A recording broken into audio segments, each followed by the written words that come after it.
क्या आपने कभी सोचा है कि एक सड़क किनारे बड़ा पाव बेचने वाला एक भूत भी हो सकता है। साल 2005 में स्टार प्लस पर एक ऐसा शो भी आया था जिसने हंसी, मस्ती, डर और एडवेंचर का जबरदस्त तड़का लगाया था, जिसका नाम था अक्कड़ बक्कड़ बम्बे बो। इस कहानी का हीरो था नटवर प्रसाद यादव फ्रॉम बिहार, जिसको नट्टी भी बोलते थे, जो कि बिहार से मुंबई आया था अपने बड़े पाव के ठेले की विरासत संभाल। पर जब वो इस ठेले को लेने मुंबई आया तो रास्ते में उसके साथ एक भयानक हादसा हो जाता है जिसमें उसकी जान चली जाती है।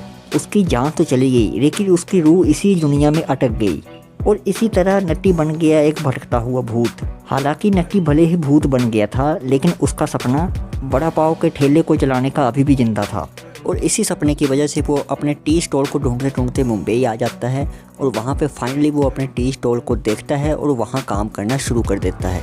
और यहीं से हमारी मेन कहानी शुरू होती है। जब फाइनली वो अपने स्टॉल पे पहुँचता है तो वहाँ कुछ बच्चों के साथ उसका मुकाबला होता है। असल में ये बच्चे यहाँ पर पहले से मौजूद थे और उन्होंने नट्टी के स्टॉल को एक सीक्रेट हाइड आउट बना के रखा हुआ था और नट्टी के आने से उनका ये हाइड आउट बर्बाद हो गया, जिसकी वजह से वो नट्टी को भूत बनकर डराते हैं। लेकिन नट्टी तो खुद भूत था, वो इनसे क्यों डरता। और इनकी सारी चालें नाकामयाब हो जाती है नट्टी को वहाँ से खदेड़ने की।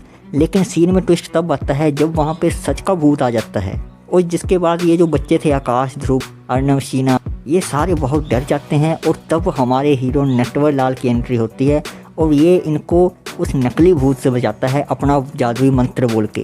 और उस मंत्र को हम कैसे भूल सकते हैं, जब हमारे यहाँ लाइट जाया करती थी तो हम उसी मंत्र को बोल बोल कर ऐसा प्रिटेंड करते थे जैसे कि हमारे बोलने से ही लाइट आएगी। 90s का वो ज़माना ही अलग था और यहीं से नट्टी और बच्चों की दोस्ती की शुरुआत होती है।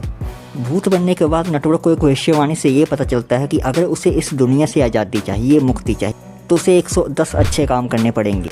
जिसके बाद वो मुंबई आता है और अपने स्टॉल पर वापस जाता है। लेकिन स्टोरी के ट्विस्ट यहाँ ख़त्म थोड़ी ना होते हैं। आगे चल के धीरे धीरे इन बच्चों को ये शक होने लगता है कि नटवर लाल खुद भी एक भूत है। तो हमारे नट्टी को ऐसा लगता है कि जब बच्चों को ये पता लगेगा तो वो उनसे डर जाएंगे और उनकी दोस्ती ख़त्म हो जाएगी। लेकिन होता बिल्कुल उल्टा है। नटवर की सच्चाई पता लगने के बाद बच्चों की और नटवर की दोस्ती और भी गहरी हो जाती है और इसके बाद बच्चे भी नटवर के 110 अच्छे काम करने में और ज़्यादा मदद करते हैं। तो ये तो बात हो गई नटवर की और बच्चों की। लेकिन इस कहानी में एक विलन भी था जिसका नाम था गप्पू। गप्पू चाहता था कि नटवर अपने ये अच्छे काम छोड़ दे और वो उसकी भूतों की टोली में शामिल हो जाए। लेकिन नट्टी को पता था कि अगर उसे इस दुनिया से मुक्ति चाहिए तो उसे 110 अच्छे काम करने होंगे। यहीं से गप्पू और नट्टी के बीच दुश्मनी की शुरुआत होती है। गप्पू हर एक चाल चलता था ताकि नट्टी के 110 अच्छे काम पूरे ना हो पाए और नट्टी हर चाल को मात देता था। हर दर एपिसोड हमें गप्पू और नटवर के बीच की लड़ाई दिखाई जाती थी। गप्पू हमेशा नट्टी को परेशान करता था क्योंकि उसका ये मानना था कि ये जो नट्टी है ये भूतों की दुनिया पे कलंक है। आखिर ऐसा कौन सा भूत होता है जो कि अच्छे काम करने निकल पड़ता है। इसलिए वो उससे खफा रहता था। वो हर एक काम करता था जिससे कि नट्टी अपने अच्छे काम ना कर पाए, जिससे कि भूतों का नाम अच्छा ना हो पाए। वो अलग अलग भूतों से नट्टी के ऊपर हमला करवाता था, उसके दोस्तों के ऊपर हमला करवाता था, कभी उसके दोस्तों को किडनैप कर लेता था ताकि किसी भी तरीके से वो नट्टी को ये सब करने से रोक पाए। और धीरे धीरे करते नटवर लाल अपने अच्छे काम पूरे करता गया और फाइनली उसने 110 अच्छे काम पूरे कर लिए और गप्पू को डिफीट करके वो इस दुनिया से अलविदा ले गया। और कमाल की बात तो ये है कि नटवर लाल को 110 अच्छे काम करने थे और इस सीरीज़ के टोटल एपिसोड भी 110 ही थे।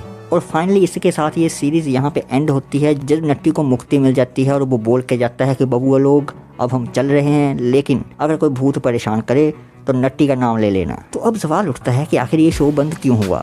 तो दोस्तों इसका जवाब बहुत सिंपल है और वो ये है कि इसकी कहानी ख़त्म हो गई थी। देखिए एक अच्छा शो वही होता है जो एक अच्छी शुरुआत के साथ एक अच्छी और बेहतरीन एंडिंग भी दे। और इससे अच्छी एंडिंग भला और क्या हो सकती थी। भले ही दर्शकों के लिए कुछ इमोशनल थी लेकिन ये बहुत अच्छी एंडिंग थी। और अब आप ये सोच रहे होंगे कि आखिर इसके एपिसोड्स को कहाँ से देखा जाए। तो देखो दोस्तों, इस शो के राइट स्टार नेटवर्क के पास हैं और उन्होंने इसे पब्लिकली कहीं भी अवेलेबल नहीं किया है। अगर आप चाहते हैं कि स्टार नेटवर्क इसे दोबारा से टेलीकास्ट करे या ऑनलाइन रिलीज़ करे तो कमेंट में #BringBack अक्कड़ बक्कड़ जरूर लिखें, क्योंकि ये बिल्कुल हो सकता है कि स्टार नेटवर्क वाले ये वीडियो देखें और उनके मन में आए हाँ पब्लिक की डिमांड में हमें इसको रिलीज़ करना चाहिए। इसी के साथ हम भी विदाई लेते हैं। अगली बार फिर मिलेंगे एक और धमाकेदार कहानी के साथ। तब तक बबुआ लोग भूतों से सावधान रहिए।